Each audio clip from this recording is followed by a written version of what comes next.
Thanks very much. Good afternoon, members, officers, and any members of the public in the public gallery or viewing on the live stream. Welcome to this meeting of the Scrutiny and Overview Committee. My name is Councillor Graham Cone and I am chairing this meeting.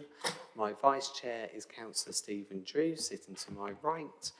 I will introduce other attendees when I invite them to speak, but I would just like to welcome Councillors Jose Hales and Peter Stanford as they are new members of the committee, replacing Sally Ann Hart and Peter Fain. So welcome to both those members. Those of you in the chamber are reminded that the meeting is being live streamed. The normal procedure at Scrutiny and Overview committee meetings is to review and make policy recommendations to Cabinet by affirmation. Only those members of the committee present in the chamber will be able to move and second or affirm. However, members present virtually may speak in any debates. May I ask those who are joining us remotely to ensure that their camera and microphone remain off unless they are addressing the committee. For those of us present in the room, please ensure your microphone is close to you when you speak and so that you can address the room clearly. So we will move on to the agenda. Councillor Anna Bradnam. Thank you, Chair. Just a brief one. For the clarity of the people listening online, the person who's joining us is Councillor Peter Sandford, not Peter Stanford. Sorry, Just in case people, I thought it was that. Yeah, my apologies for that. So we'll move on to the agenda. So item 1 is apologies for absence. So Ian? Okay, we've got 2 committee apologies from Councillor Sue Ellington and Councillor Jose Hales, and 2 members of the Cabinet have sent apologies, Councillor Henry Batchelor and Councillor Peter MacDonald. Thank you for that. So we'll now move on to item 2, which is declarations of interest. Do any members have anything they would like to declare? Richard Stobart.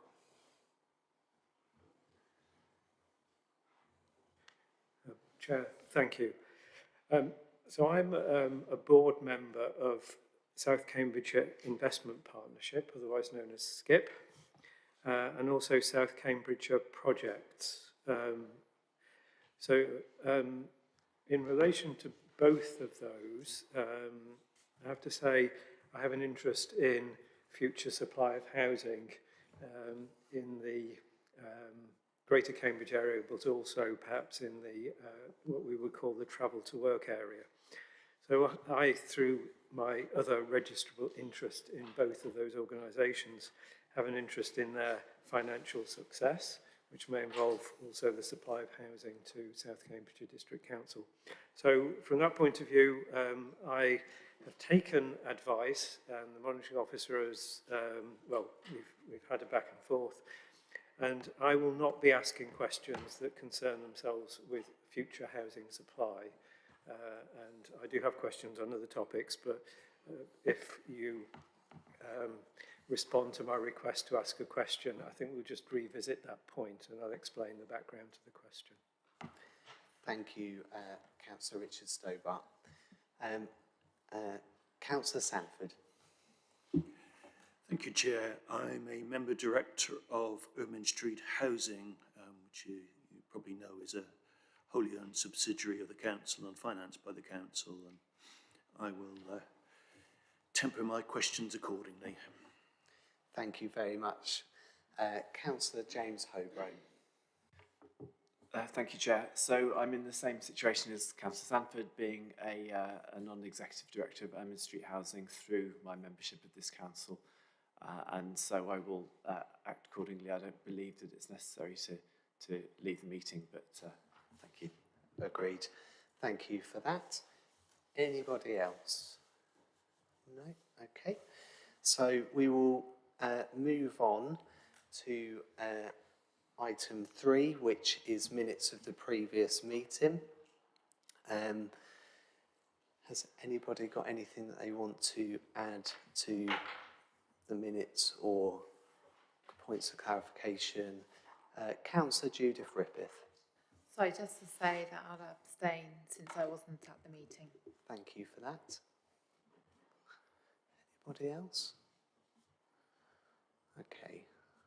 I also wasn't present at the meeting, so I'll abstain from that. But I can take it that everybody that was at the meeting is happy with those minutes. Happy with the minutes. Thank you. Lovely. So we'll move on to item 4, which is public questions. We haven't had any public questions, so we will move on to the substantive item, which is item 5, review of the Greater Cambridge Housing Strategy. This is pages 5 to 198, and we'll be taking the item in full. I was going to first come over to Julie and John. Did you want to say anything briefly initially, or are you happy for it to be open to questions?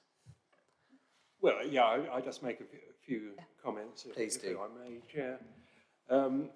This is a very significant document which is laying out our plans for the future.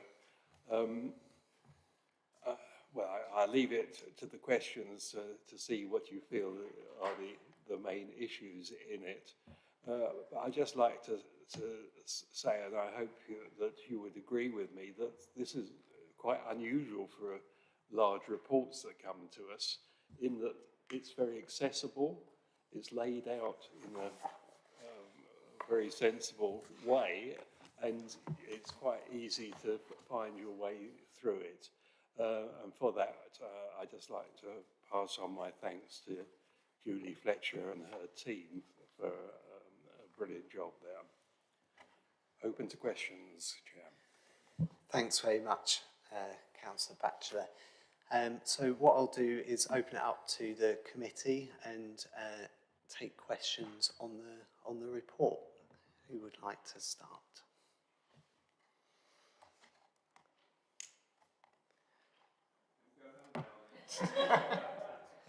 Not quite yet. Councillor Paul Bearpark.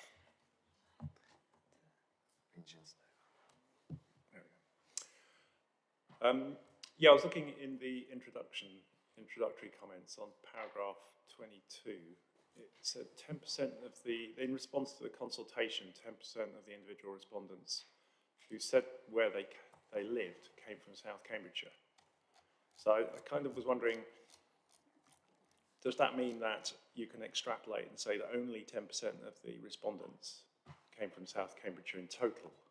Or what does that, I suppose I'm struggling to understand what that means, and whether it means that South Cambridgeshire residents didn't really engage with the consultation in the same way as city residents did.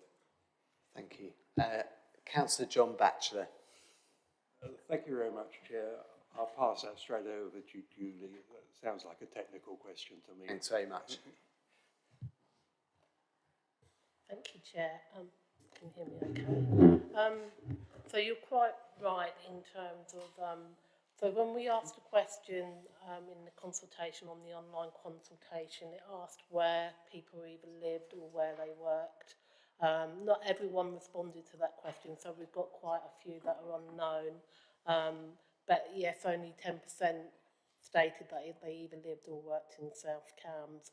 I think it's fair to say that there was wider interest perhaps from the city rather than more of the district, and that could be down to some of the sort of larger developments that are going on around the city, or different various issues perhaps that are currently quite vocal in the city.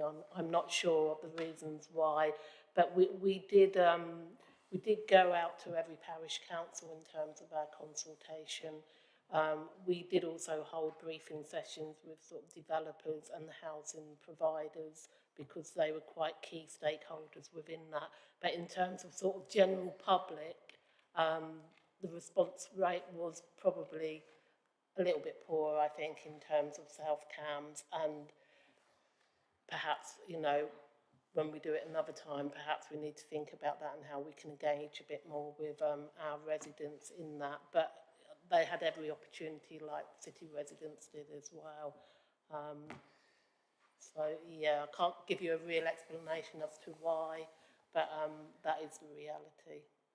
Thank you for that. So, Councillor Paul Baerbuck, a recommendation would be that we maybe next time look at getting higher rates of contribution from South Cams residents. Is that what you are indicating?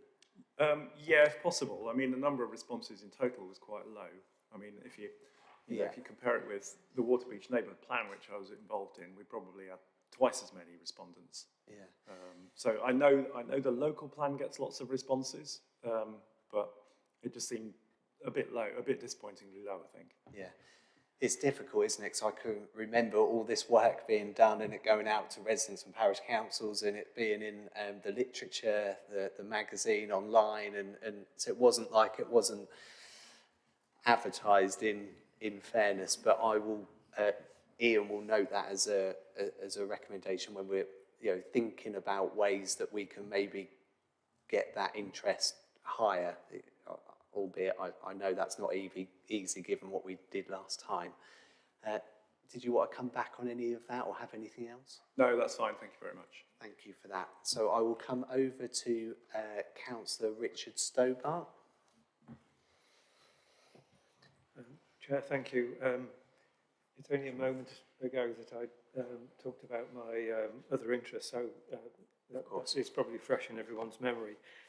So I've got 5 things here, but perhaps I ought to just lay them out and then... Yeah, if you break them down and we can take them, yeah. Yes.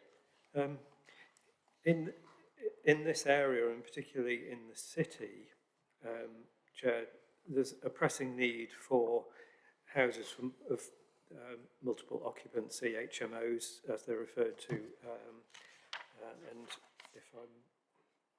Yeah, forgive me, I haven't got a reference, but I think it's quite clear from the contents list where the reference to HMOs is made.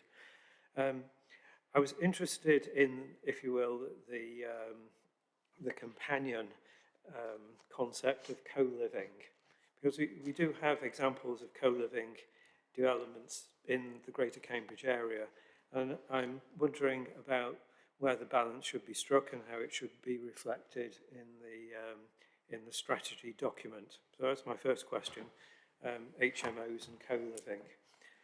Should we take that one now and then come on to the next point? Is that okay? That's fine. Just so we break it down a little bit. So if I come to Councillor Batchelor.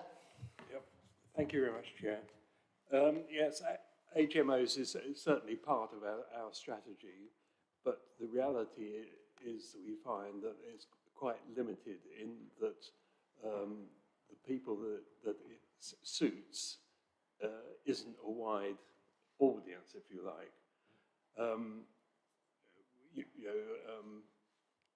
Shire Homes has a number of HMOs that we use for homeless people. They have had difficulties in the past, and we are having a system now where it's actually much better if you can put people in their own place. Obviously, the HMOs are only for temporary times. There's a place for them, but it isn't a large one, we don't feel. The situation in the city is very different from that, and that they have their own policies there. Perhaps at this stage I should make it quite clear that although this is called the Greater Cambridge Housing Strategy, it's our strategy and the city's strategy. We don't have a shared service in housing. So if you looked at the action plan, for example, there you would see that it's quite clearly put out that the city has a raft of its own policies. We have some different policies, and there are some policies which we share. So in that context, there's probably more emphasis in the city for HMOs, but we are open to that, and we are looking to take on more, but it is not a mainstream element for the homeless as far as we're concerned at the moment. Do you want to come back on that, Councillor Stober? I would, if I may, and through you, Chair. I think HMOs, goes beyond the homeless and catching those on the edge of society. HMOs would feature in, I agree, in the urban setting. In cities where there is a large population of young people at work who may be working away from home.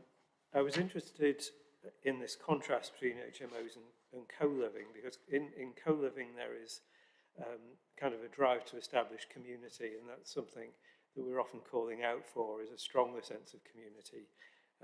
And if we were to incorporate that into our policy, and I'm thinking, on newer communities, and perhaps we're thinking here Waterbeach and North East Cambridge might well be more needy of this kind of policy. So it was just, we're here now, and I acknowledge that point, but the future is going to take us to some quite different places. Yeah, please. If I Yes, may, yeah, through you, lovely. Chair. Yeah. In terms of, just to add to Councillor Batchelor on HMOs, I think we do recognise now that actually we shouldn't just be looking at the traditional sort of market affordable housing. We do need to start looking slightly differently, and we are seeing, especially sort of on the fringes of the city and within the city, sort of build to rent coming forward as a sort of institutional investment that provides good quality sort of private rented accommodation. Now, we have been in discussions in terms of it can be more targeted, I think, for sort of younger, sort of single people maybe, in terms of sharing some of the facilities. So it's perhaps not what you would consider as a general HMO, but that they're more affordable because you perhaps share your kitchen facilities, or you have a communal area, etc. So your rooms are slightly smaller. So that is something that we will look at. But as Councillor Batchelor said, that's only quite a niche part of the overall sort of housing need. But that is something I think that we're sort of looking at more in terms of looking at those different models. In terms of co-housing, I have to say we've struggled a little bit with that. We often get approached by sort of communities or groups coming together who want to almost build that sort of small sort of community co-housing. The issue we have is the competition in terms of land values and being able to bring forward co-housing. So Marmalade Lane in the city is often quoted as a really sort of exemplar scheme, I think, in terms of that community living. But that was quite unique in terms, I think it was quite subsidised by the City Council in terms of it, the city owned the land and that was subsidised to them to be able to bring that forward, and it was earmarked for that purpose really. As you know, our own land holdings, we desperately need those to provide affordable housing. So co-housing is not really affordable housing, and we did try to have some affordable housing on the Marmalade Lane development, but that didn't really work out. So we do get approached quite a lot in terms of sort of having something different, but it's how we can work that into a bigger scheme in terms of viability and everything. So we haven't ruled it out, and we do talk to the likes of Waterbeach in terms of how that might happen. But we also see sort of the custom build, self-build element helping with that as well in terms of bringing that forward. Can I just come in there very briefly? I'll come back to you, Councillor Stobart, just to clarify on that. So with the HMO sort of housing multiple occupancy, or the co-housing, or like you described in the city, sort of some of the sort of almost like bedsit style houses where you would have a shared living accommodation to a number of bedrooms, which you're right, I think you would see more on sort of adjacent to science parks or Addenbrookes Hospital or something like that. When we're looking at key worker housing, would that type of accommodation make a part of the affordable element as key worker, or still not? Would that be, have I got that wrong, and that would be separate to that? May I? Yes, please, yeah. Thank you. So key worker housing, however you want to define it, it again has been quite a high issue, I think, within the housing strategy. Obviously, we acknowledge that, you know, we want the economy to grow and strengthen, and we need the workers to fill that economy. For those on lower incomes, there are still the options through the affordable housing route, be that through shared ownership, discounted market, rent to buy, or affordable rent. So those options, they don't stop them, but they are available to them. I do think build to rent has a part to play in maybe helping that element in terms of key worker. So for some of those who can afford market rents, but they've got good quality accommodation, I think it will help that. And within a build to rent scheme, it's different to affordable housing, but you get private affordable rent, I think we're calling it, in terms of it's still managed by the same landlord, but it's at a lower rent. And I think, again, that would be really attractive to key workers. So we haven't gone as far in the strategy to say an element of our affordable will be specifically for key workers.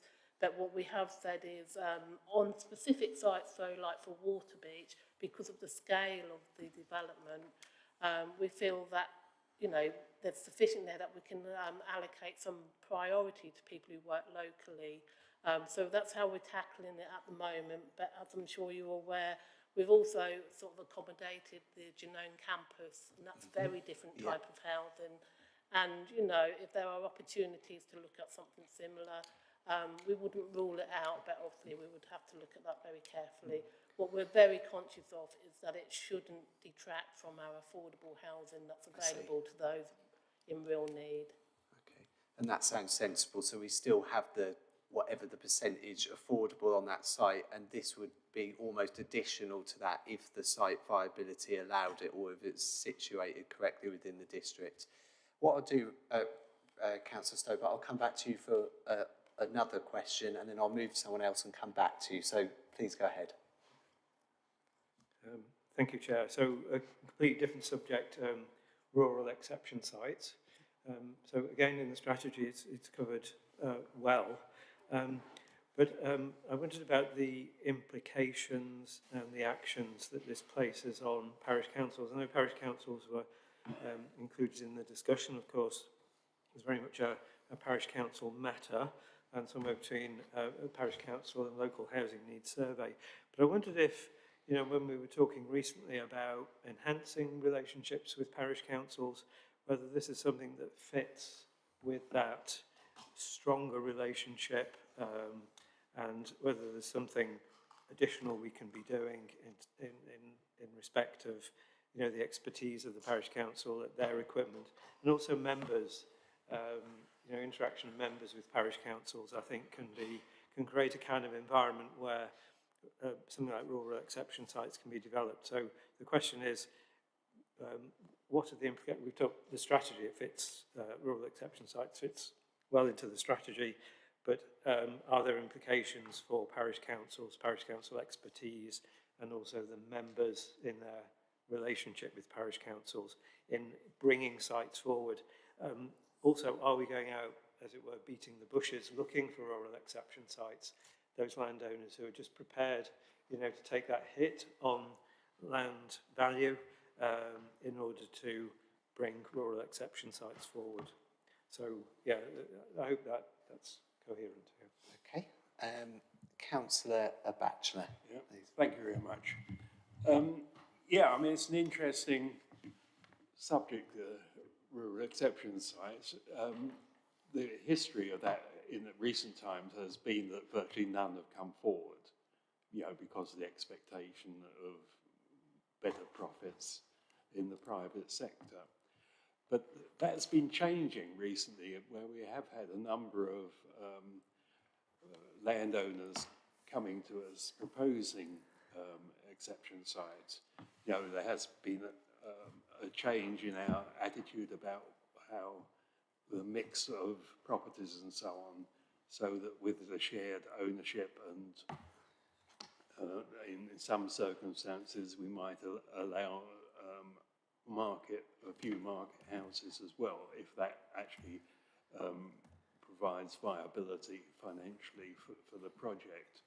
So we are looking at all that, and as far as the relationship with parish councils, I mean, we're always keen to work with the parish councils. We have programs of briefings, and we will certainly carry on with all that. So there are exception sites in the pipeline, not imminent, but they tend to be rather complicated in land ownerships and various other interests.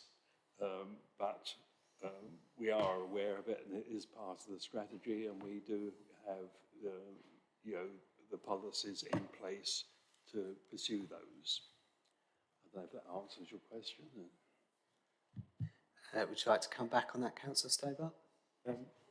Chair, thank you. Just briefly, and then through you, Please, yeah. the role of members. Are members sufficiently well briefed that in a parish council context they can be raising the question, prompting parish councillors to be thinking in the right direction and so on. So member expertise is probably also significant in this context. It's a suggestion. Yeah.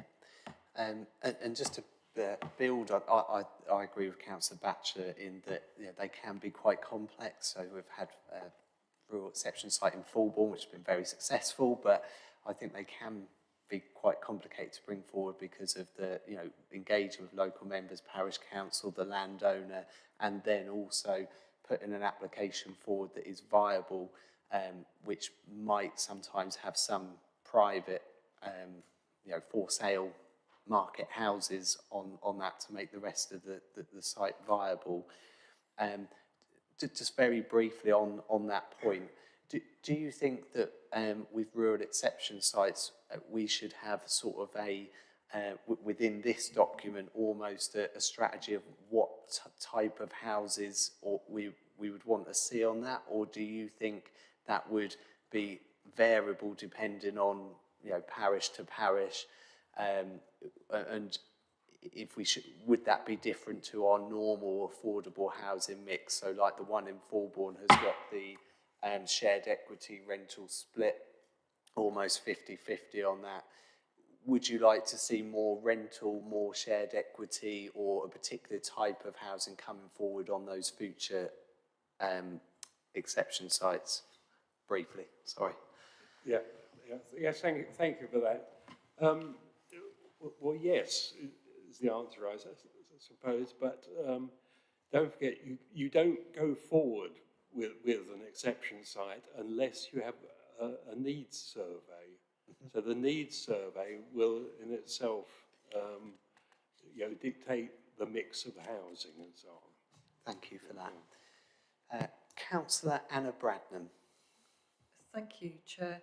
I've got 4 questions, so I'm quite happy if you want to take them as you have with Councillor Stobart. Yeah, lovely. Or I can Thank do you for that. We'll 2 take and 2. them individually and we'll do a couple and then come back to you. Thank you. Thank you. So the first one is, since I raised the matter of our obligation as a local housing authority to care leavers in the area, I'm very glad to see all the references to making specific provision for care leavers and recognising our legal responsibilities to them throughout this report, which is excellent. But I just wanted to point out that For example, on page 40, we've got, it's under preventing homelessness.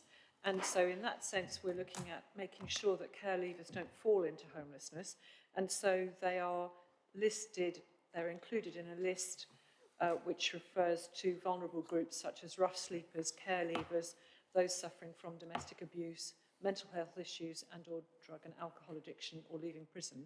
And that's absolutely appropriate that they're included there because they are vulnerable in all sorts of ways and often have multiple combinations of some of these difficulties.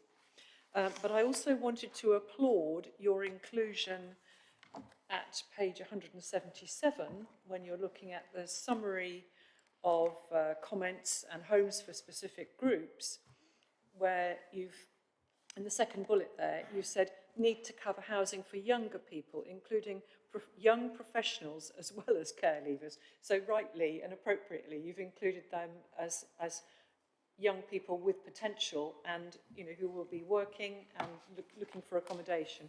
So thank you very much for covering that so thoroughly in this report. I appreciate that because that was something I raised with you last time. But the question that I wanted to come to was, how are we going to measure how effectively we're doing that? And do we have any monitor and measure KPIs on that? And how will we make sure we're delivering for our young care leavers? Thank you. Thank you, Councillor Bradnam. Councillor Batchelor. Yeah, thank you very much for that, Councillor Bradman. It sounded very much like a Julie question to me. Thank you. Please, yeah, Julie. Take that, Chair. So we can monitor that. We do have a care leavers protocol within our housing options team that is followed very carefully in terms of working with partner organisations when you know people are coming up to leaving care, etc. So there's a protocol set out in terms of how that will work. But I think I'm right in saying the majority of them will come through our HomeLink system.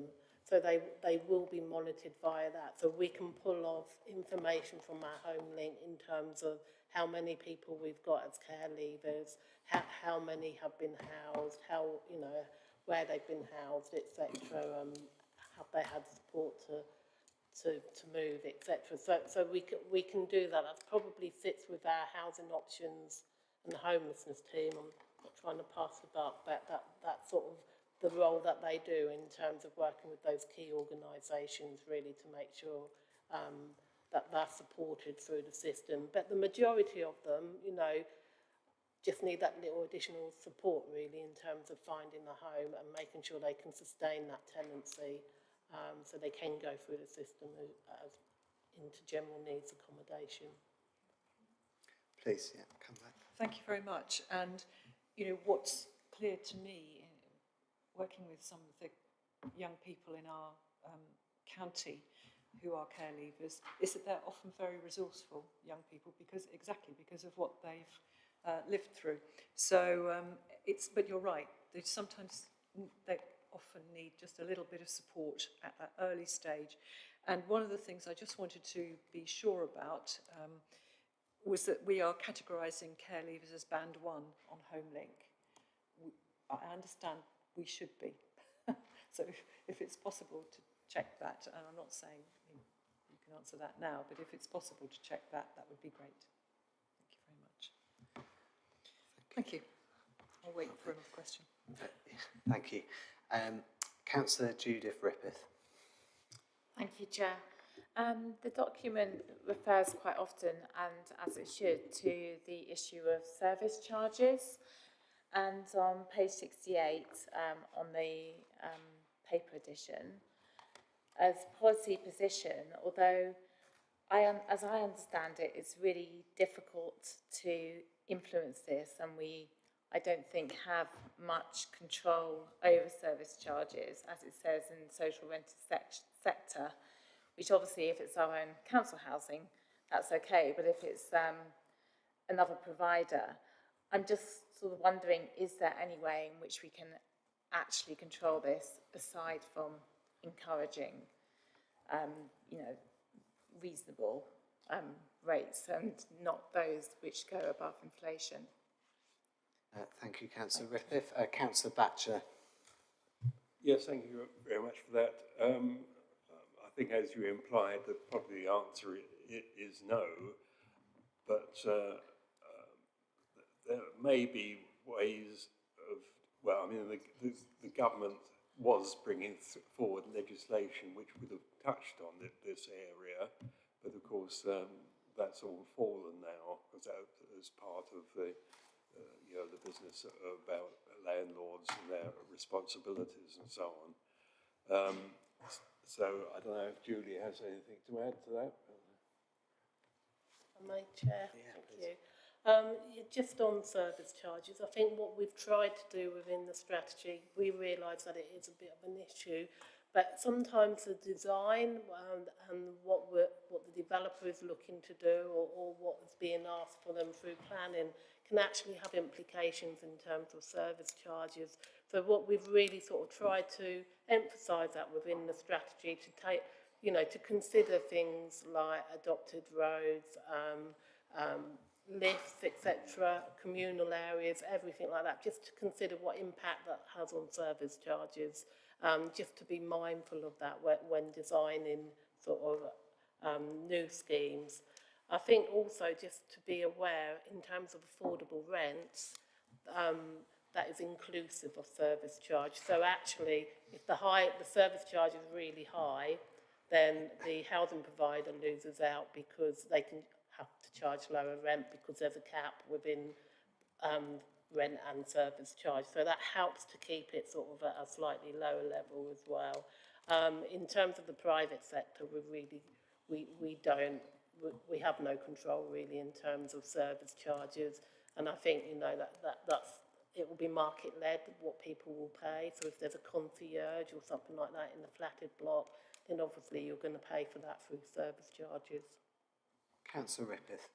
I suppose my real issue, you know, and there's been quite a lot of this on in the media, on television, and I think it's a problem across the country, is that the service charge often starts off reasonable, and a few years down the line, that service charge has become unaffordable. So what was an affordable property is no longer affordable.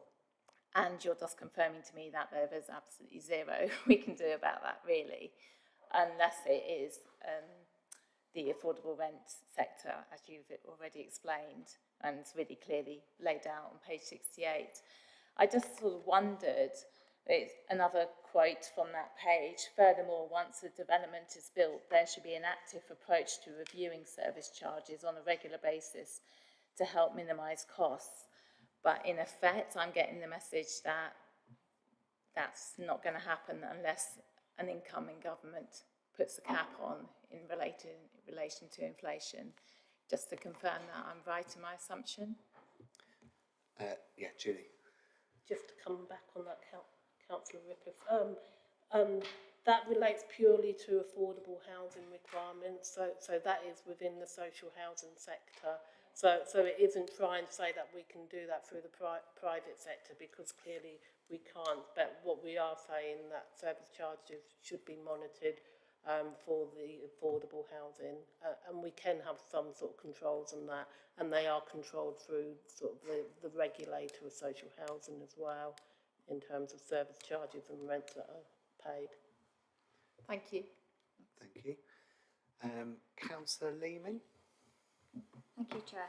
I'd like to focus on a paragraph which is on page 53, which is speaking about young people's experience of finding housing in our area. I really welcome the fact that you've put this paragraph together about young single person housing. I'm just trying to put it in context in sort of what wider sense. So I've just had a look on Rightmove whilst we're sitting here, and for Camborne, at the moment you could rent a house share for £750 a month, a 2-bedroom house for £1,375 a month. These costs they're incredible, and young people who either grow up in this area or choose to move here to start their careers are really struggling to balance this, especially, as you say in this paragraph, if they don't qualify for a social or affordable renting housing. I appreciate this paragraph here. I wonder, when we had our task and finish group, it was an issue that came up time and time again when we spoke to young people, the cost of living in this area. And I wondered whether you had sort of focused on this as a sort of specific piece when you were doing this work, pulling this housing strategy together in the mixture of everything else. And I also wanted to ask about the decisions that were being made about things like build-to-rent schemes.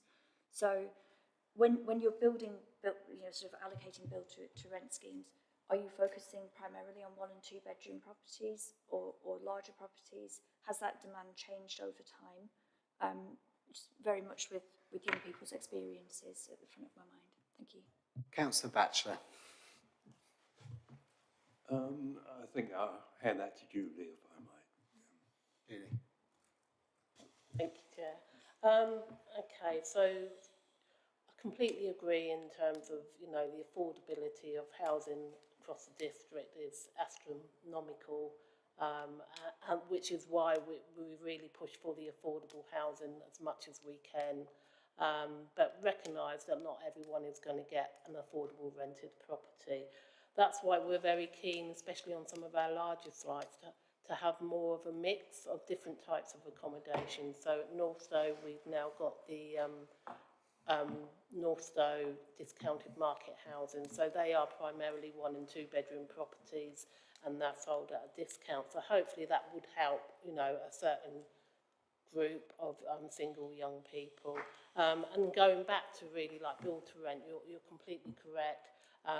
We would focus on 1 and 2 bedroom properties in terms of that need. Research that's been carried out identifies that it is usually sort of the younger people that want to live in a build to rent complex in terms of having things close by, facilities close by, etc. So build to rent definitely, I think, would help that. I'm not saying that the cost will be low, but they will also meet sort of some need. And then it's going to, like what I was talking about, sharer type accommodation or smaller accommodation with some elements of shared accommodation, which hopefully would be cheaper than a normal sort of 1 bed private rented accommodation. So we are looking at it. Obviously, we can't control the market in terms of house prices, but I think there has been a step change in terms of recognising we need to be building smaller properties, not just the big, large detached properties. And I think that's been a step change over the last few years, really. Councillor Lehman. Thank you. So is that in terms of sort of standard market properties that have been built, just, buying a 1 bedroom flat and the buy to rent properties? I'm sort of thinking primarily about the private market as opposed to our affordable housing, which is meeting some of this need but doesn't help all the people that are struggling to pay these rents. So is that for both buy to rent and buy to buy as a house purchase? Julie. Yeah. Right. Yes, so obviously there's different models that I've talked about in terms of the affordable, so buy to rent, rent to buy, discounted market, etc. But in the private sector, private market sector, we are also looking at, you need to be thinking about the types of housing for younger people as well as, like I say, the larger accommodation, which obviously, I think are more financially viable than smaller units, but we need to be catering for that. And I think this strategy sort of heads that way in terms of we need to be thinking of much more of a mix in the private sector as well as in the affordable as well. Councillor Lehman. Thank you. Is that something that we could just expand on a little bit in that section that's in the report at the moment, just to sort of beef that up? Because there's a lot more behind what than what's in those 2 paragraphs and what you've just said just now. So if there's anything extra that could be added into the report to speak about this strategy, I think that'd be really helpful. Thank you. Julie? Happy to look at that. Obviously, this is a joint strategy, so it's also going through the process with the City Council. But what we are asking is that Councillor Batchelor will have delegated authority to make minor changes. So we can certainly have a look at that and see if there's any scope for sort of just expanding that a little bit. Thank you. I should imagine that people in the city are equally interested in this. Thank you. Thank you. Councillor James Hobro. Come back to you. Thank you, Chair.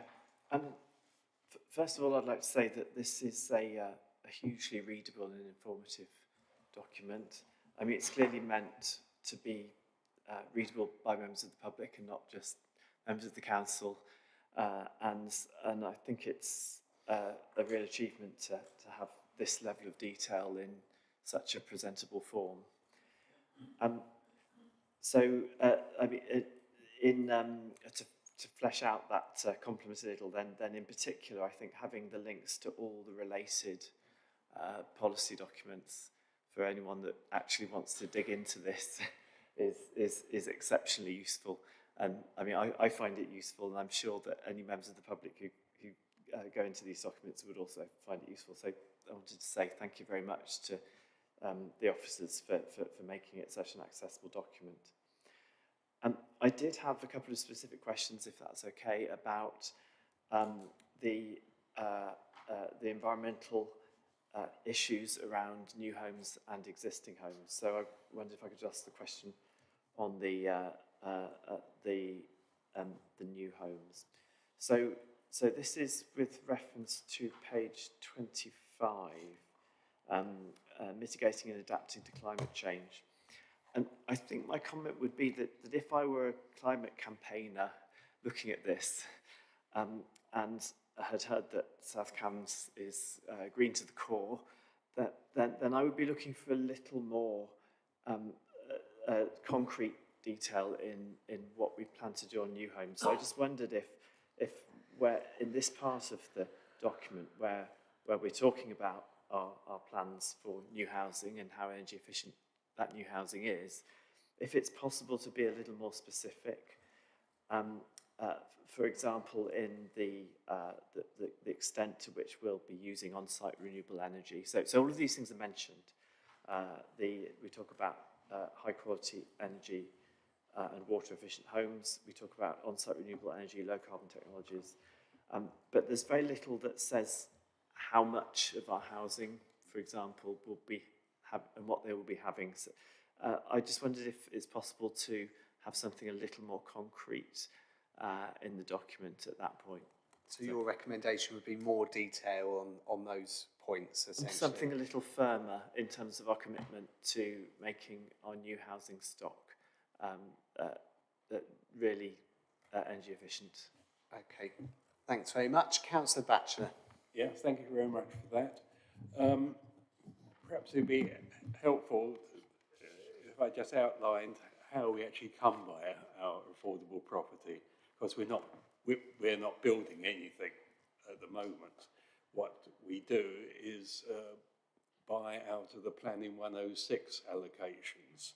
So we actually are buying from developers. We cannot actually enter any negotiations with the developer until such time as they actually have the planning authority. That means that we do not have a role in the initial design in the 106 arrangements. Things are improving, but we're still taking on some properties with gas boilers and things like that, which we wouldn't necessarily choose to, but they then become part of our ongoing programme. We've got a programme up to 2050 to come to zero carbon.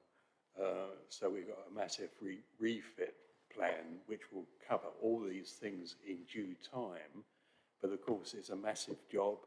It's an investment of more than £400 million on our behalf. It's a big issue. Now, where we do have influence, of course, is the new development in Campbell. And we have, in insisted that we have the highest possible standards there. Now, we also have to understand that to have these standards is costly.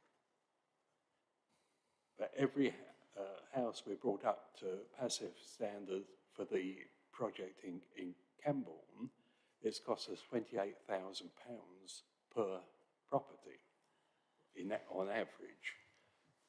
You know, particularly with blocks of flats and things, the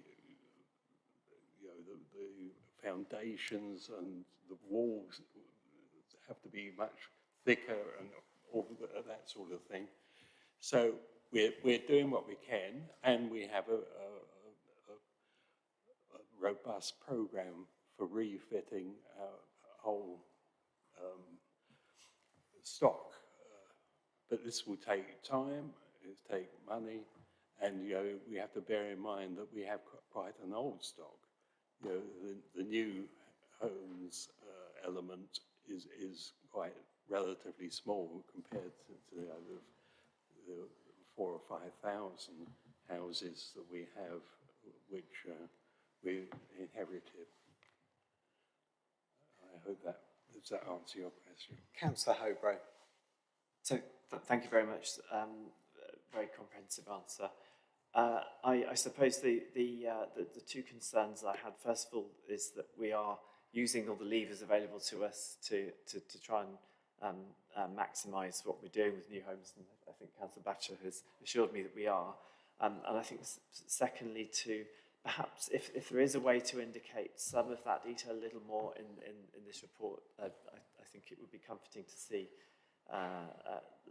it laid out, and the area that I was referring to is page 25 in the report. May I ask the second question, which was about the retrofitting? You may. I will get Ian to note the recommendation that you've made, and Cabinet can do that as they see fit in terms of the detail on page 25.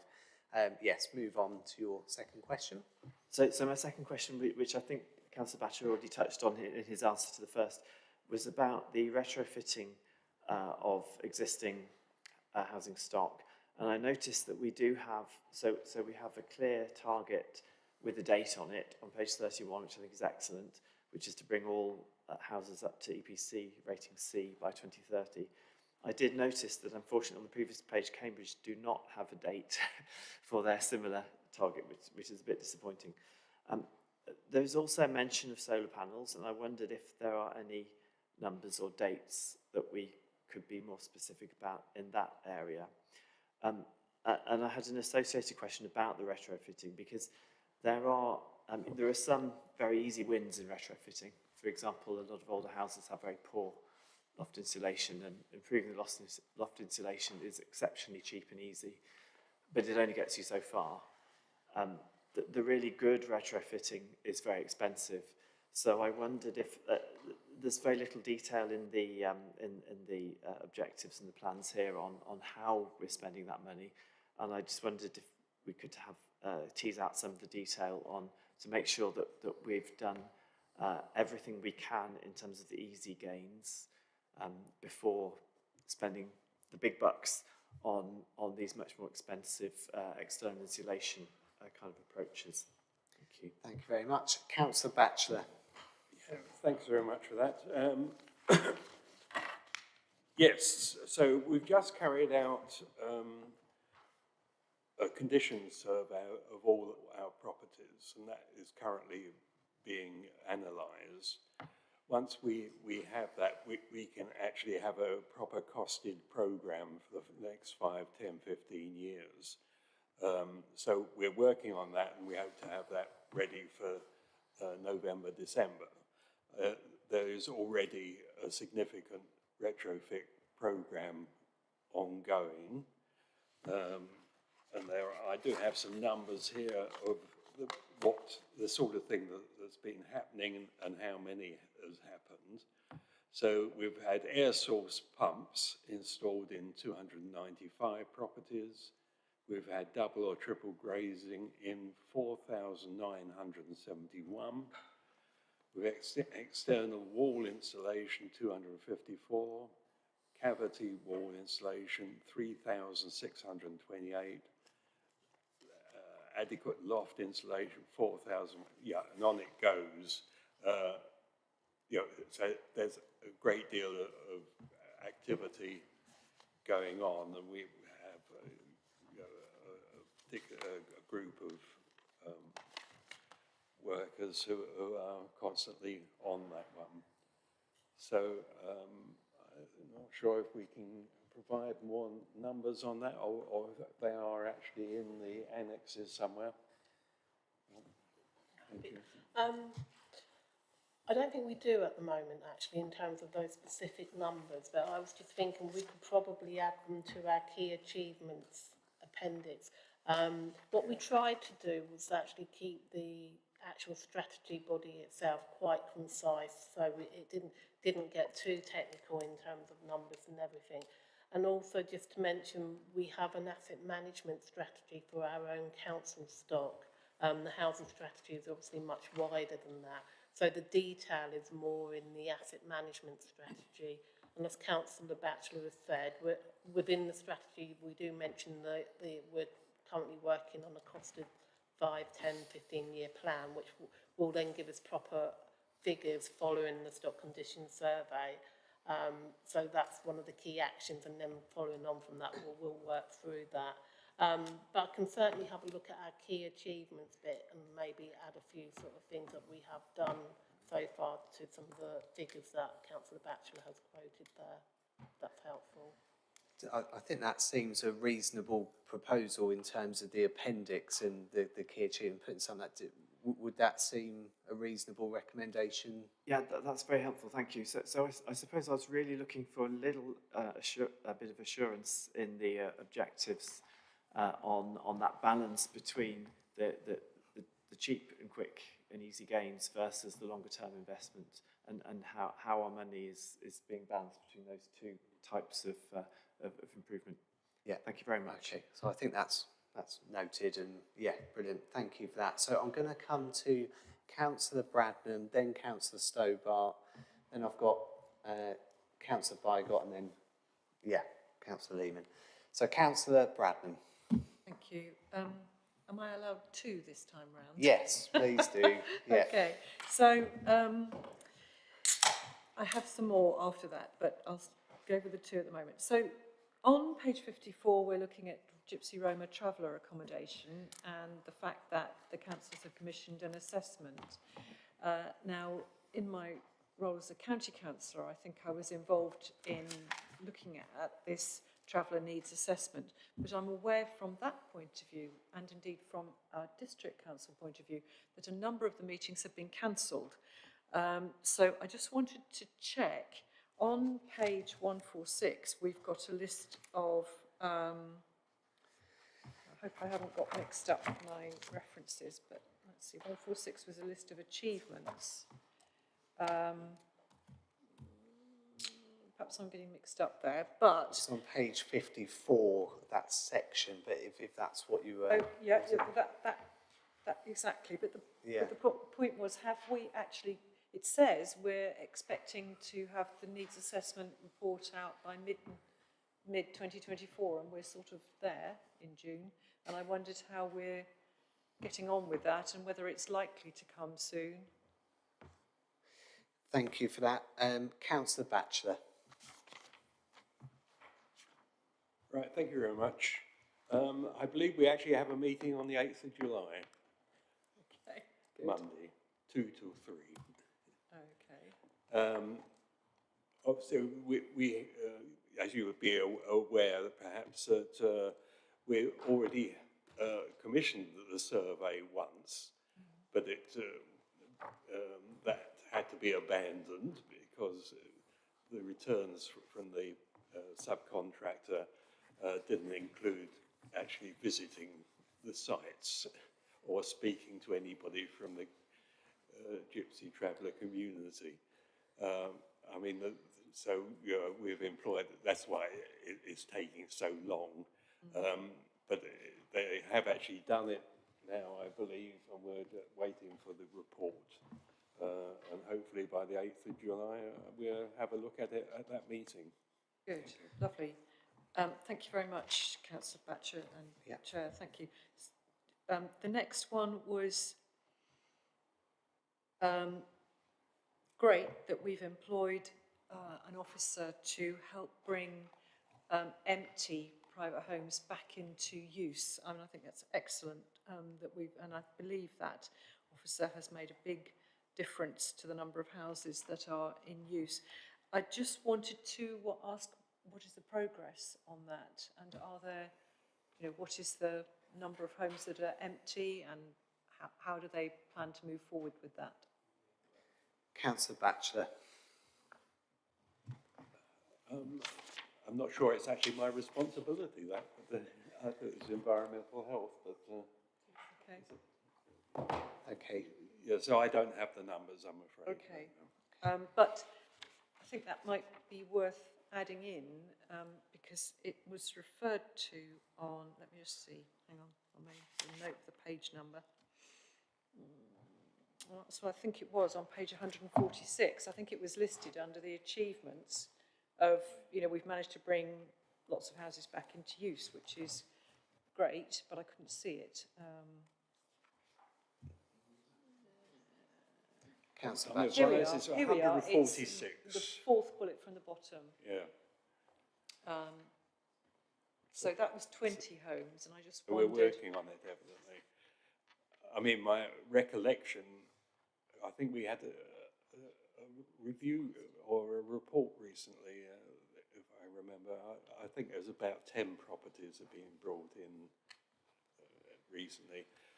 But often they're quite complex. I've got one, virtually next door to me that's been empty for 10 years because of probate issues.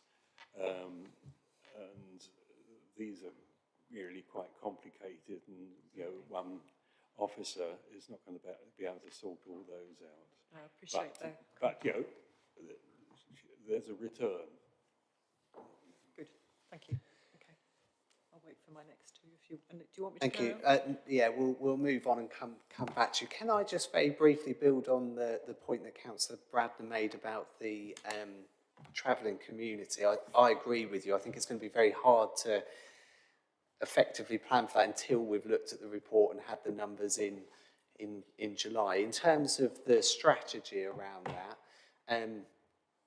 do you think we need to sort of be clear around, and I know part of this will be impacted by numbers, but be clear on what we expect in terms of community facilities on those sites and what sort of things they should be in proximity to, and the report does touch on that in terms of healthcare, schooling and so forth, but do you think we need to talk more about what should be on those sites in terms of provision when they do come forward? Councillor Batchelor. Yes, we certainly do that. I mean, there's a raft of regulations and already there with environmental health and all the rest of it. What I suspect will come out of the report is a need for transit points. Yeah. Overnight stops and short stays. Yeah. And people coming to the hospital and that sort of thing. But the underlying issue is having the land available to actually accommodate these things. Agreed. So, one, we've got to establish the need, which has been difficult, but hopefully we will manage that this time round. And once we know that, then there's more difficulties about making land available. Yeah. And obviously, the county council will have to be involved in that aspect, since we don't have the land. Thank you for that. And I also accept there are numerous regulations in terms of what should be incorporated. I was just thinking in terms of us, are there additional things that we could think about on those sites that would make that better? And that could be many different things, but yeah, thank you for your answer on that. So I'm going to come over to Councillor Stobart. Chair, thank you. So I'm was going to comment on and then ask a question about Annex 6, the summary of evidence. You know, it's a well-structured and comprehensive account of the wide range of evidence that's been gathered. But it is, it does represent a snapshot. And my question is, will this be refreshed from time to time? And then that brings us to the question, what's the life cycle of the strategy?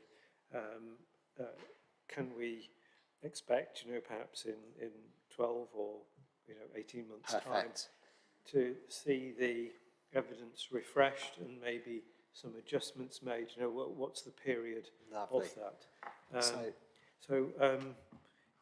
Yeah, and is there a kind of a governance process around that? Lovely. Councillor Batchelor, review process, reviewing strategy around that. Yeah, Julie's got the answer to that. Lovely. Julie? So the actual strategy document is a 5-year document which sets out our high-level sort of vision and aims and priorities. The annexes, one of the reasons why we've done it how we have, in terms of having separate annexes, we can update them when we need to. So in terms of the summary of evidence, I think you're right. We probably need to review that on an annual basis just to update the information in there in terms of if we've got any new evidence of need, etc. So we can do that without having to go and take the whole strategy through the whole review process again, especially the summary of evidence, which is actually factual information. I think we can just update that in terms of, you know, on an annual basis, perhaps just to make sure it's still fit for purpose. I don't think that needs to go through all sort of the consultation and everything else, because it's just a factual sort of summary of evidence. Some of the other annexes, like the affordable housing requirements, etc., that they're on sort of policy as we know it now in terms of national policy. So again, if there are to be any sort of significant policy changes during the life of the strategy, we are able to look at particular annexes to amend them to make sure they're still fit for purpose in terms of meeting policy requirements. Brilliant, that seems very reasonable. Councillor Stobart. Just one kind of rider question. Very much approved through you. I very much appreciate the answer. I think that's, you know, the notion of a refresh or a review is very sound. It's not just data though, it's the way it's been interpreted. And I think there's kind of ample given in this Annex 6 about the way the data has been handled. But I wonder if that could be just a focus. It's not just the data, but it's the way it's been combined and interpreted, or perhaps there's been a particular spin put on some data that might actually, you know, that's useful to capture somehow. So perhaps the Cabinet Member for Housing could comment on that. Councillor Batchelor. I think that's probably Julie again. Julie? I think summary of evidence just needs to be the evidence as produced in terms of the factual evidence that's been produced by whoever undertaking that study. That obviously informs what we do in terms of policy, and I think that's where you get your sort of analysis in terms of why you've come to the conclusion on something. So for instance, one of the things I'd just highlight to you is we had two reports in terms of housing needs for older people. So we had the GL Hearn report, which was undertaken as part of the local plan process, which looked at the need for older people's accommodation, and then the County Council's commission side for older people's accommodation have done some separate research in terms of what they think is required for older people. Now, the county's view takes a policy direction as well in terms of more independent living. The GL Hearn report actually just looks at population and what and the trends will continue as they are in terms of where people, you know, live now in sheltered, maybe they'll be living in sheltered, you know, in future, and not looking at, you know, maybe changes in models and things like that. So the numbers are quite different when you look at them. For example, the need for care homes. And we've struggled a bit with that because it's, you know, which one's right. And we've actually sort of come to almost a middle point, because there is still, there will always be a need for care homes, and, you know, we'll need to improve some of our care homes and make sure they're still fit for purpose. So we shouldn't lose sight of that, but also there's this drive for more independent living. So we've taken both sort of policy, the research of both of those, and sort of come to our conclusion would meet somewhere in the middle in terms of our need. But you can interpret things sort of how you wish in some cases, can't you, in terms of research? Councillor Stobart. No, those the kind of anecdote that Julie has just mentioned is an excellent example of how you capture, you know, what did you do in that moment, and you can always go back and review it. You know, how solid that conclusion is based on that data. So yeah, I'm grateful for you know, that as an illustration. Thank you. And Ian has noted the point you made about reviewing that in those timescales. Councillor Bygott. Thank you, Chairman. So my question is about self and custom built housing. So apologies, I don't have the page numbers because I'm looking on the online version, and they're different to the ones on the paper version. But in Annex 1 on page 9, in the section Housing for Specific Groups. So I don't know if anybody's got the paper page number for that.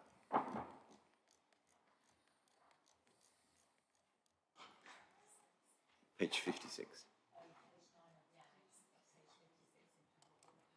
Great, thank you. So there's a section 11, self and custom built housing, and then a paragraph 11.3. The councils hold a joint register of people interested and recognise that this type of housing can help to diversify the housing market.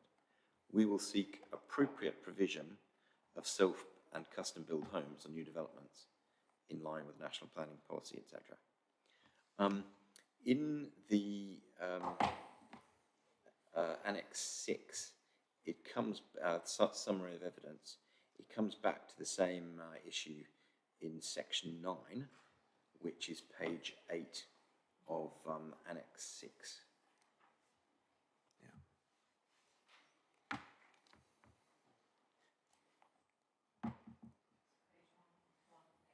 Page 118.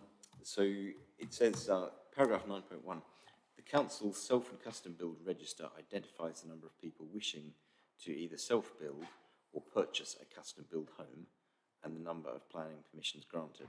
So it gives the definition of self-build when you actually do the building yourself, and custom build when you own the land first and then commission a builder to build for you on the land that you already own. That latter mechanism is in many countries the overwhelming majority of houses built. It's historically not something that's happened in the UK much for at least a century, but in many countries the overwhelming majority are. If you actually follow that link through where it says self and custom build register, it comes to a page on greatercambridgeplanning.org called the Self-Build and Custom Build Property Register, and there's a table of the number of people who have registered to put themselves on that register in each base period set of dates, and the number of permissions granted to sort of match to that. And what you see is that for the first two periods, up until the end of October 2017, the number of permissions granted within 3 years matched the number of people added to the register. But from the 2017-18 period, it suddenly drops down to only 10% of the people who registered. And then for 2 more years, there are some built, some permissions granted, but much less than people on the register. And then for the past 3 years, it says that no permissions have been granted at all from November 2020 onwards.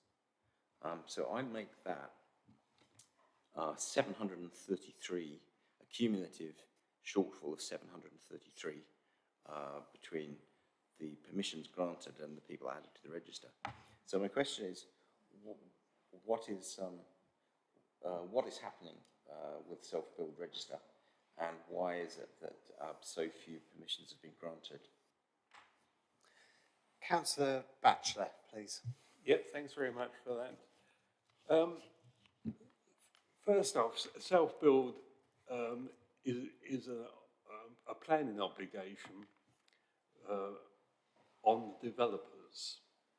It's not an obligation on us. The obligation on us is to actually have the register and provide that to the developers. We did for several years try to use some of our small plots of land to encourage self-build, but that proved not to be a great success. I think over 3 years there was 8 houses built, and there were contractual obligations put on those in order to try and prevent them being simply a backdoor for developers to simply develop and sell. So there was an obligation on the self-builder to actually live in the property that they built for several years. None of the ones that we dealt with actually kept to that. This required us to go through legal processes, and anyway, it wasn't a viable operation, and we as an authority do not offer self-build plots. So we've stopped doing that. So the self-build obligation is on developers, I can't recall the precise number, but if it's the size of the project, they have an obligation to do a few self-builds. So our responsibility is the list, which we have and provide, but the rest of us doesn't appear to be a great success, as you pointed out, and it's not an area that we're pursuing. Councillor Bygott. So do we not have an obligation for enforcement for developers who are not providing those plots as was intended in the local plan?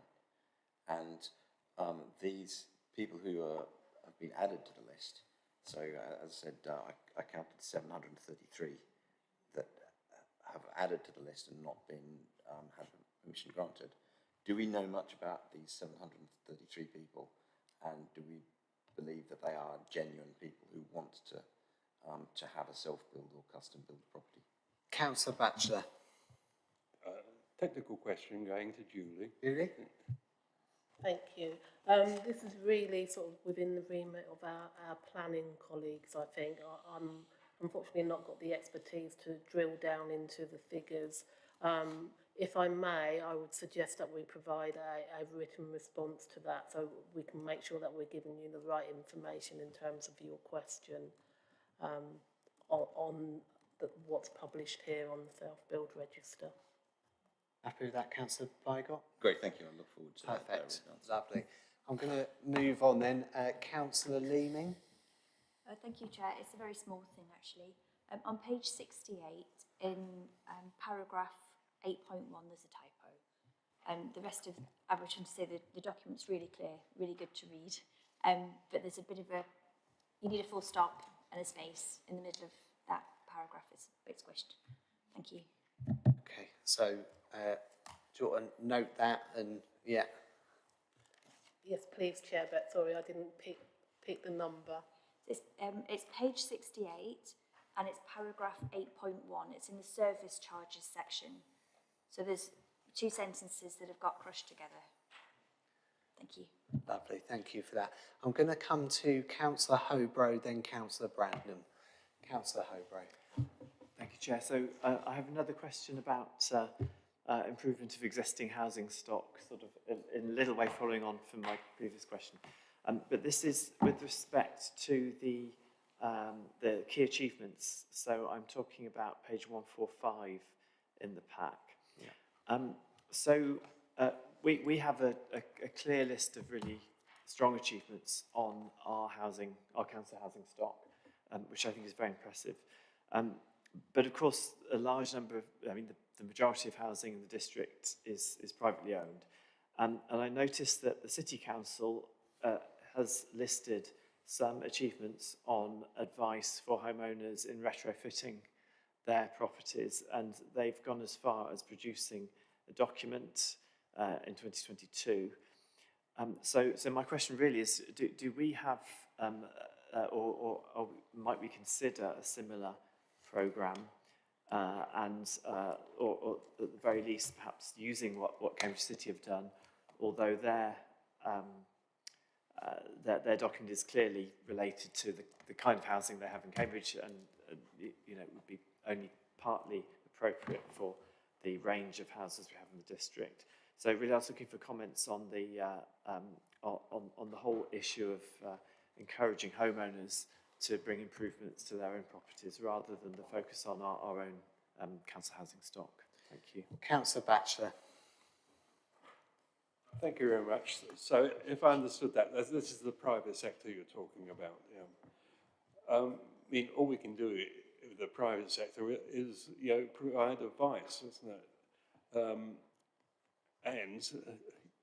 There are practical issues here in that we've got quite a big project in hand ourselves, and to actually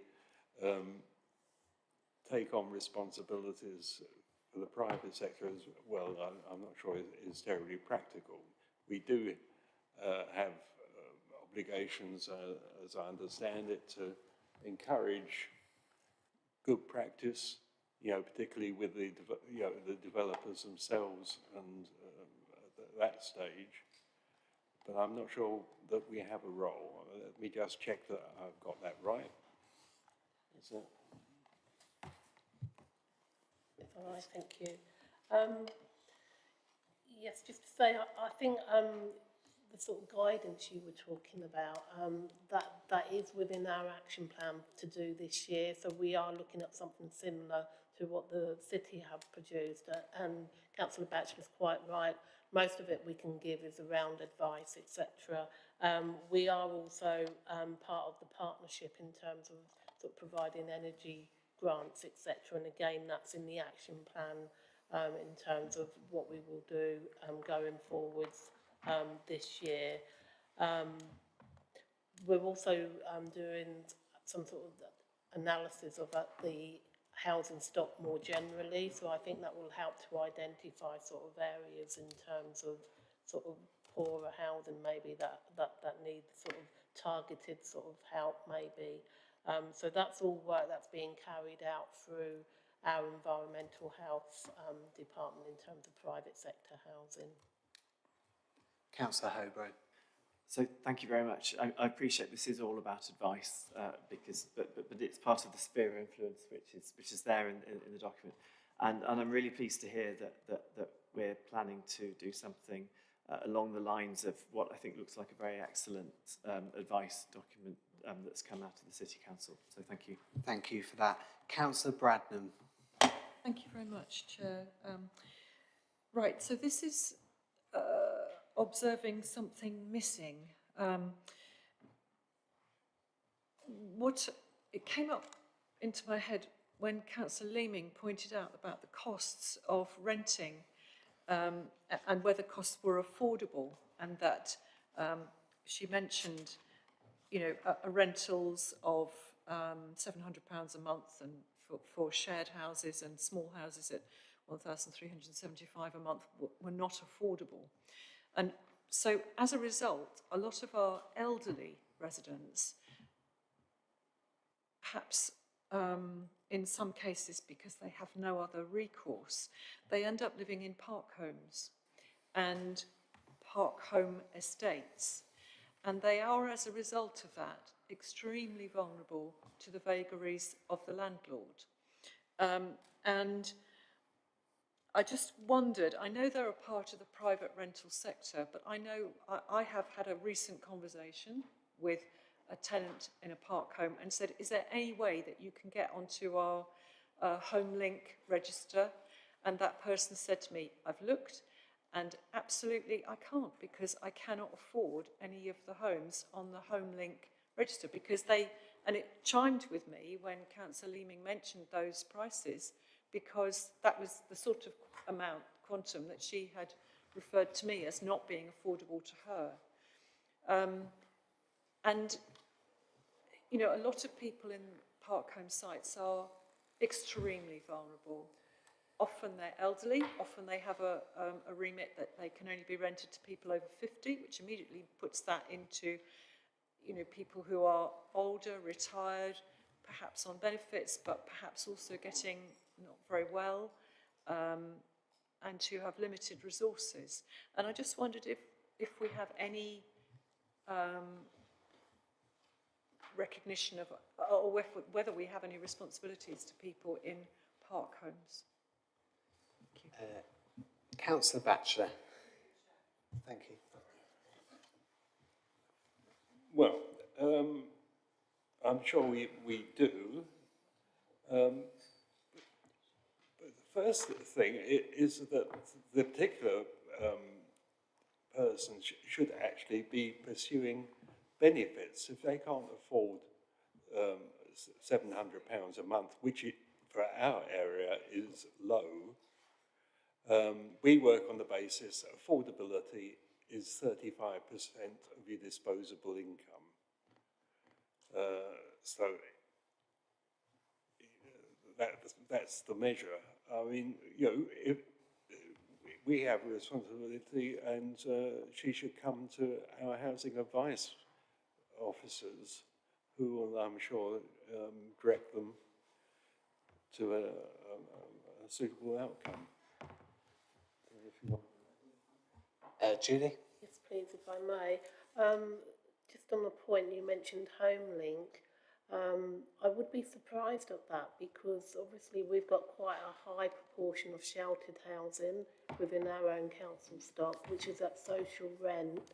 So, you know, that's the lowest you're going to get really in terms of rental. And obviously we do have quite a high turnover, I think, of our sheltered. So quite surprised to hear that in terms of the comment around HomeLink.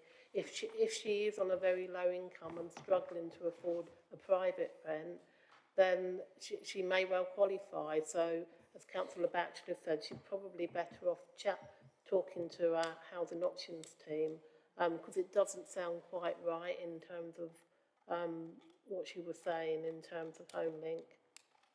So you may be right, I may have misunderstood or misheard, but the point being is that once you've bought a park home, let us just say you bought it for £150,000.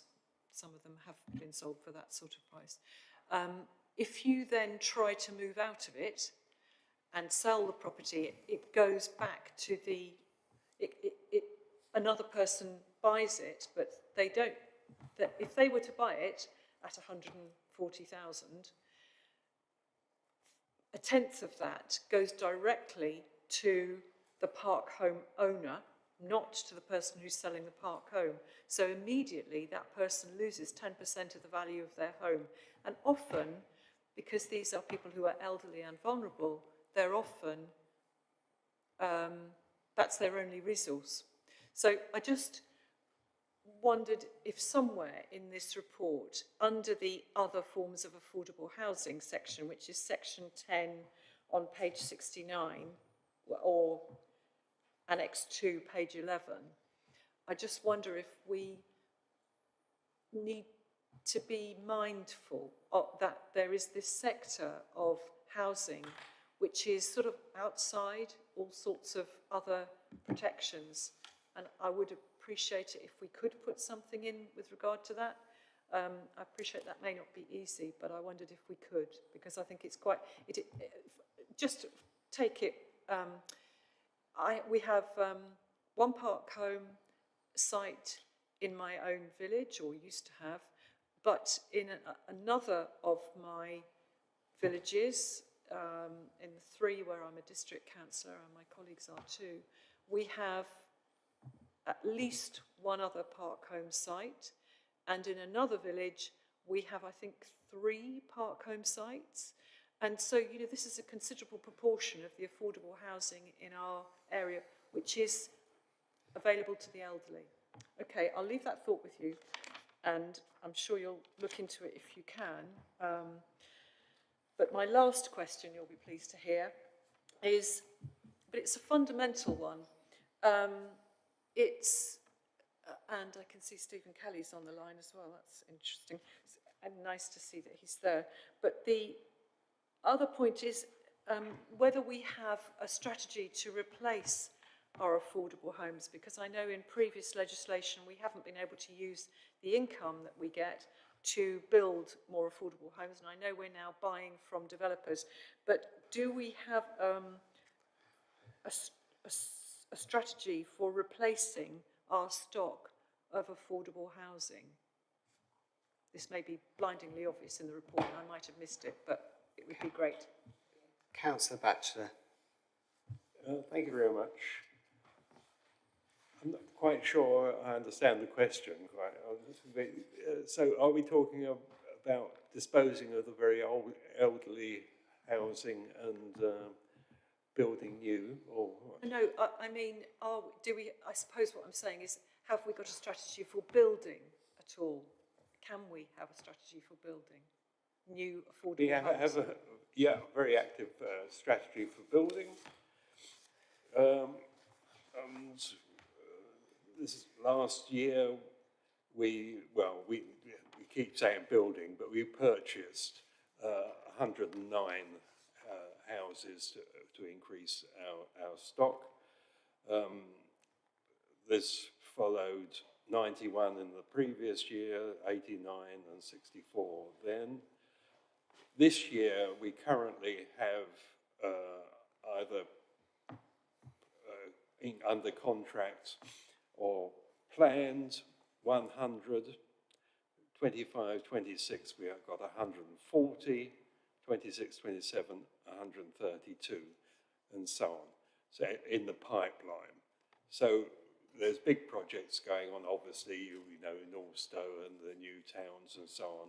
So that there are a lot of houses coming forward where we will be the social landlord.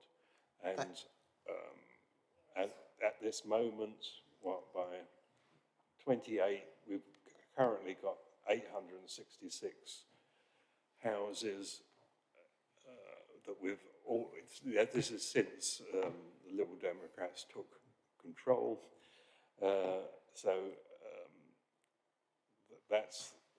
It would almost certainly, in that 10-year period, be more than 1,000 houses that we would have added to our stock. Thank you for that. Councillor Bradman? Just one other element of that was that, because of course people can have a right to buy, and you know, they can either buy,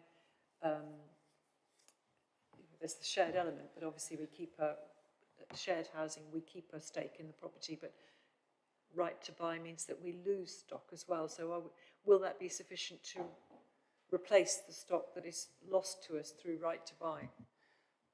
Briefly, Councillor Batchelor. Yes, right to buy. Fortunately, it varies a lot from year to year, but I think the last numbers I saw was about 30 or 40 in a year. Yeah, for right to buy.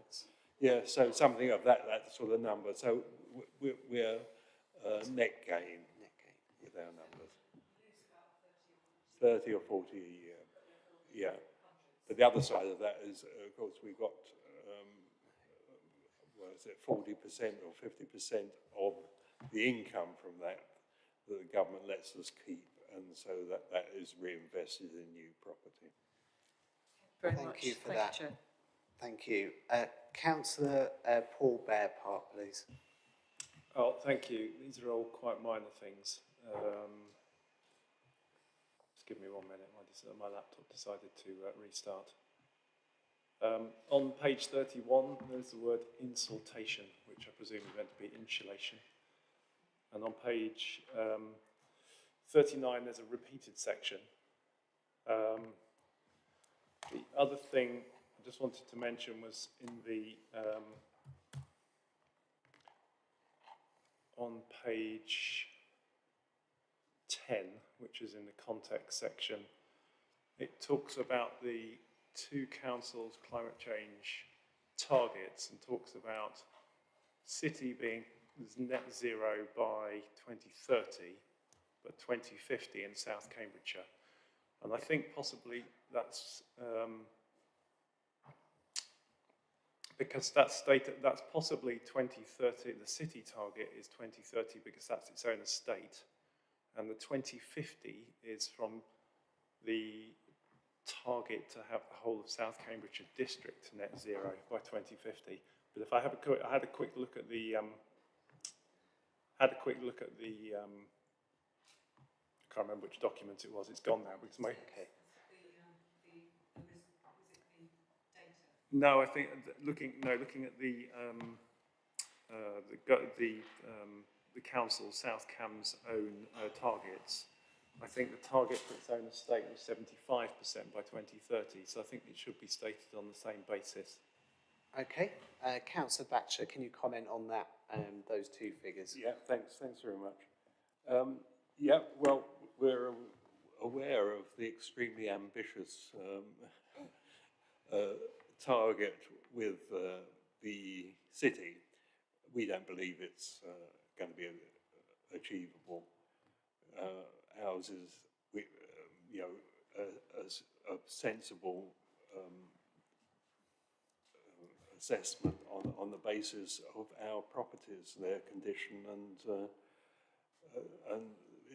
reality. So I'd be very interested to see the city delivering in 2030, but I doubt that is actually a possibility. Having said that, the housing stock in the city is very, very different from the housing stock in South Cambs. There's a great deal of emphasis on blocks of flats, and the management and refitting of those is quite a different project to actually dealing essentially with houses. So I'm not a technical person, so I don't know whether that is a reality or not, but good luck to them, that's what I say. Thank you very much for that. Do you want to come back in there briefly, Julie, or yeah? Thank you, if I may. Just to add, I did sort of go back to our climate change team to make sure, that 2050 figure that we're quoting is correct, and it is correct as it stands at the moment within our net zero carbon strategy. But I understand that the strategy is currently under review, and so the target may well change, but at the moment as it stands, that 2050 is correct in terms of the net zero. Whether the two are slightly measuring something different, I'm not sure, but we're quite clear in our documentation, net zero carbon strategy, that it's a 2050 target. Councillor Bearpark. Yeah, I mean, first of all, I agree with Councillor Batchelor. The city target is pretty ambitious, and whether it's achievable, I don't know. But I am looking at the South Cambs zero carbon strategy for 2020. We have a similar target, which is 75% reduction by 2030. I think 2050 is for the district-wide target. So it's on they're stated on different bases. That's the specific point I was making. Yeah. Was the 2030 one for the city is on their estate, and the 2050 is for according to the zero carbon strategy for South Cambs, is for the whole of South Cambs, not just the councils. Thank you, Julie. come back on that. Can we take that away to clarify? Because I completely understand what you were saying, and I think we just need to clarify that and make sure we're clear within the document that we are both sort of talking about the same thing. So thank you for that. Or if you're actually talking about different criteria, it needs to be clear, because otherwise it looks as if we're not doing very well compared to the city, and it might be based on a different base, as it were. Yeah. Thank you. So we'll have a written response and circulate that to the members. Are you happy with that, Councillor Bearpark? Yeah, that's fine, thank you. Lovely. So I will come to Councillor Richard Stobart. Chair, thank you. So I'm looking at, it's page 11 of Appendix A, and that's page 22 in the agenda pack, and under the topic of new homes, a comment about the linkage between the housing strategy and the local plan. Now, I think Councillor Hobro mentioned earlier the accessibility of this document. I do have to commend the team, the officer team who put it together, because it is all very accessible. But I think the linkage with the local plan makes it even more powerful. But perhaps this is something that is coming up as the local plan is developed. Then linking with the housing strategy will enrich both documents and their readability. But I just wanted to point one thing out and ask a question. So one of the things that is encouraged in the local plan, but of course would have implications for the housing strategy, is supporting development by small and medium enterprise builders. So very often we're dealing with builders, very large companies. SME builders have a lot to offer in this kind of very flexible environment we've been talking about. For example, rural exception sites. An SME builder could handle a rural exception site and bring local crafts and skills and insights into the process.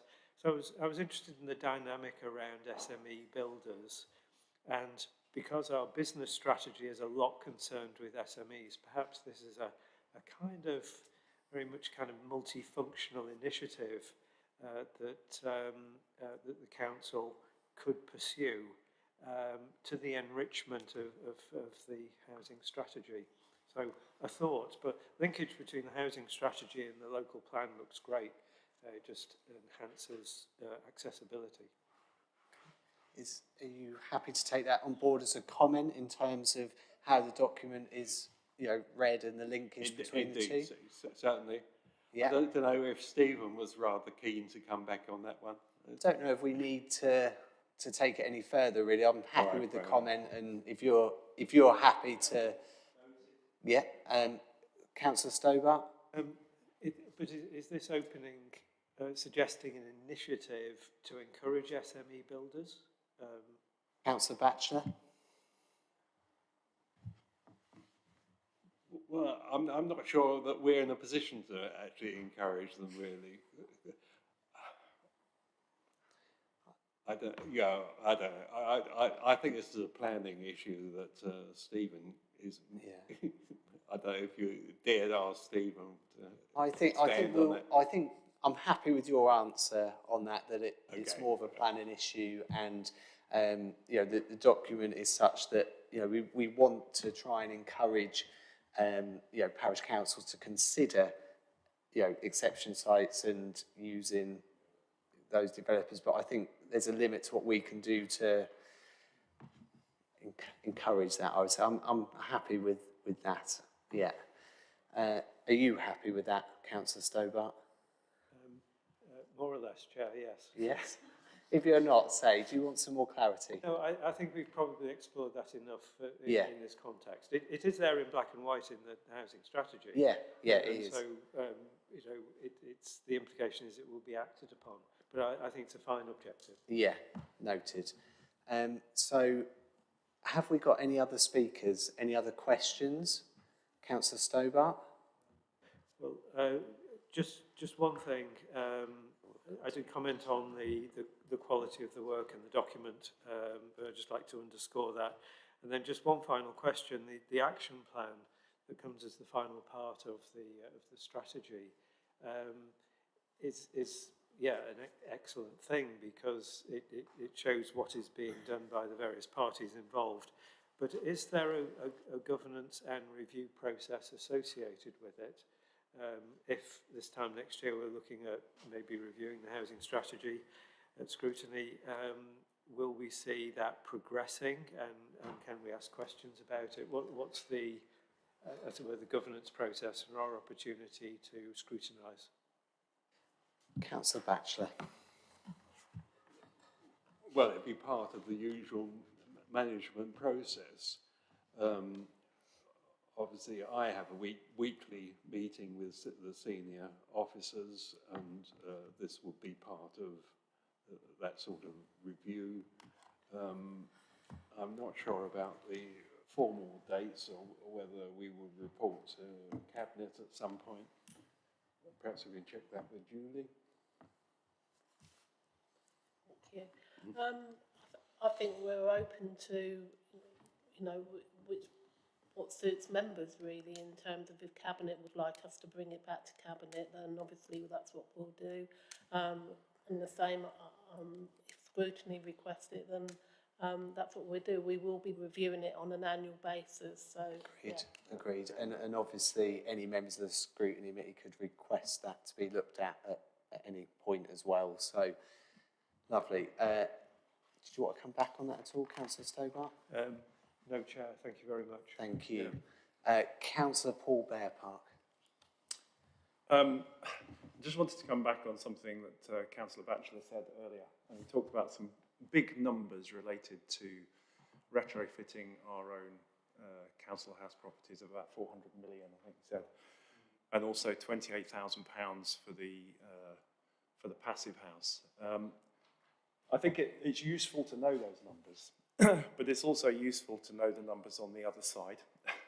So just to give you an example, the government spent 51.1 billion last year on energy support policies. That's on top of what householders themselves spent on their energy bills.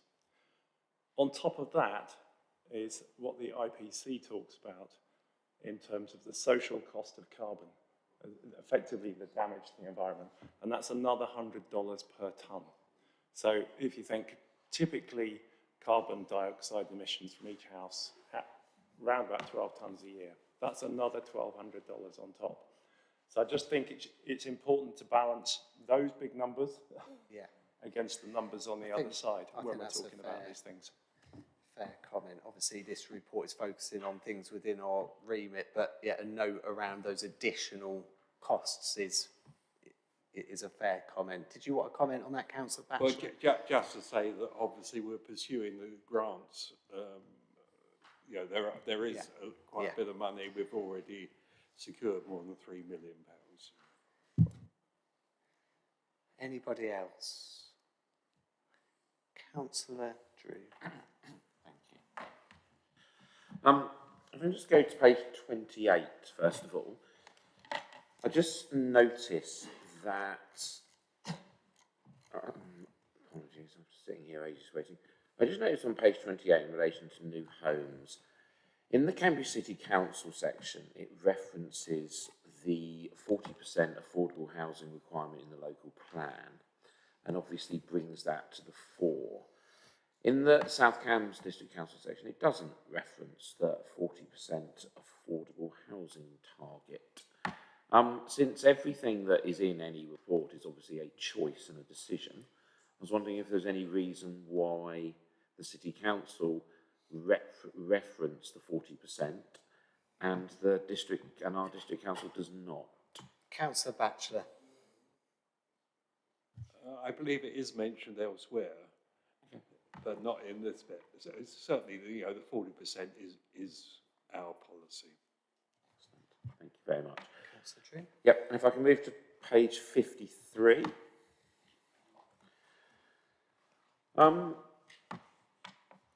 And page 53, section 7.1. where it says, and this is talking about affordable housing for local workers, and it talks about obviously the need to recognise wide range economy, blah, blah, blah. And then in the middle of 7.1 it says, the council's general approach is therefore to promote housing options which meet the need of people working locally rather than solutions targeted at specific groups of workers. What does that mean? Councillor Batchelor. Julie's going to tell you. Thank you. Julie? Thank you.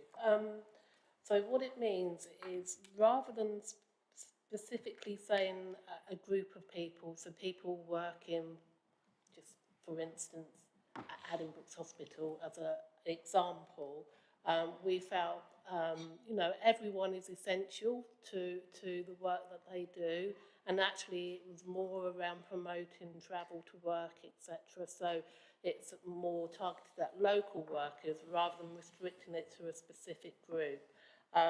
So that's why we've done it in terms of working locally rather than saying, we're going to target just people working at a certain teachers or whatever it may well be. It's more about that travel to work and local workers. Okay, thank you. If I can move to page 64. On page 64, in sections, in section 4.1, talking about 2-bedroom homes in South Cambridgeshire and for homes where nominations are shared between 2 councils, it says, we will expect the affordable housing to provide a similar proportional split between houses and flats. And then in 4.2, it says, for 3-bedroom or larger properties, blah, blah, blah, we will expect the affordable homes to be provided with houses. Why are we using the phrase, we will expect, rather than making it a requirement? Because if I'm a developer and I see the phrase, we will expect, I think I might interpret that as, I don't think I'll do that, because it will cost me money, because all the district council is doing is saying they will expect. Councillor Batchelor. Right, thanks very much. Well, this is, in the planning, it would specify exactly what that meant. We expect it, but we have to see what the actual planning has given them. I mean, there are cases where on viability grounds and so on, there is an allowance which is lower than the 40%. So we're in the hands of planning as far as that's concerned. But the fixed point is we want 40% on every project. Okay, so 4.1 and 4.2 are actually referring to the split between houses and flats. So that's my fault for not explaining that I jumped to a new section, Councillor Batchelor, sorry there. I mean, the principle of we would expect you've answered in the way that needs, whether it was about one or the other is absolutely fine. I mean, the point being made in this section is, I think, a really important point about the fact that it's very clear that the District Council is saying that we certainly do not want developers to simply provide the affordable housing in a way that may well suit simplicity of their development. We want it provided in a way that meets the needs of residents. I think that's a fair way of interpreting what's been written. Yeah, great, okay. Thank you. Am I right to just carry on? Yeah. Okay.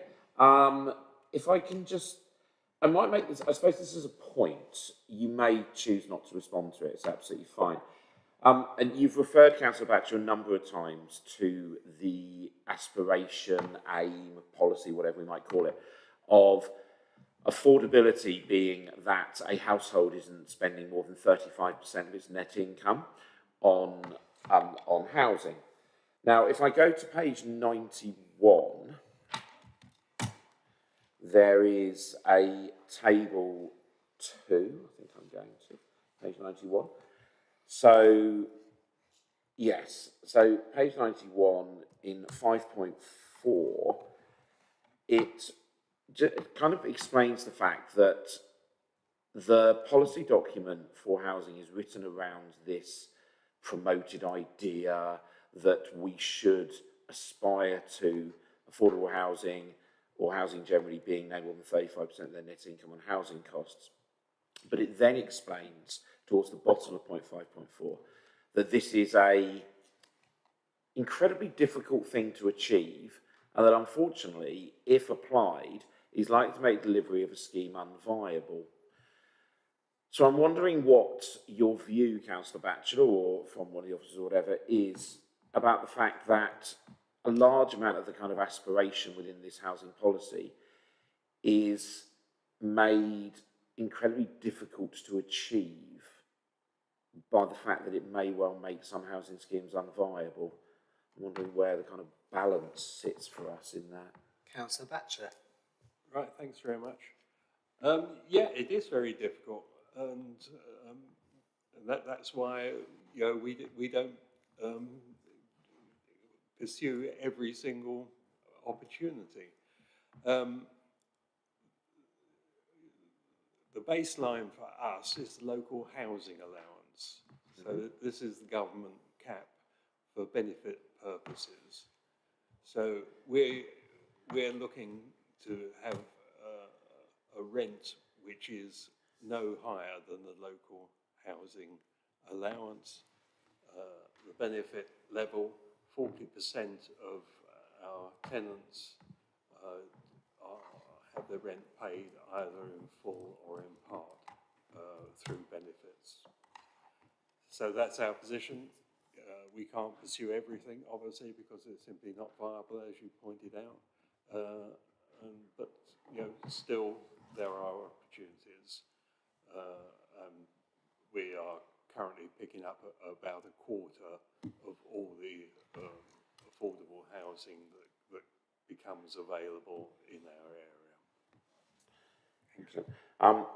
I mean, just as a final bit, thank you for that. I just want a bit of kind of flag, and I think it's something it comes out of the report, and it comes out in terms of the sort of summary of the report and the presentation of the report, but I think it's something that I would perhaps like to see issues such as the one I'm about to flag, which comes out from page 120.11.5, really being made very, very clear, I think, when the reports such as this are being presented. It is interesting to note that the second bullet point for South Cambridgeshire on 11.5 points out the lower quartile resale property would require around £26,000 net income for a one-bedroom and at least £57,000 net income for a three-bedroom house in South Cambridgeshire. And if I scroll up to table 3, it is made clear that 70% of households have an income under 20,000 and 32% under 30,000 and 28% 30 to 50 and 40% 50 to 65. Now, cumulatively, what that means, taking 70 and 32 at 49, and then adding my 27, I get to 77, and then I can take 20% of that. We are looking at a very high proportion of households in South Cambridgeshire who simply, in terms of the housing policy, do not possess the net income to even be able to afford a three-bedroom home.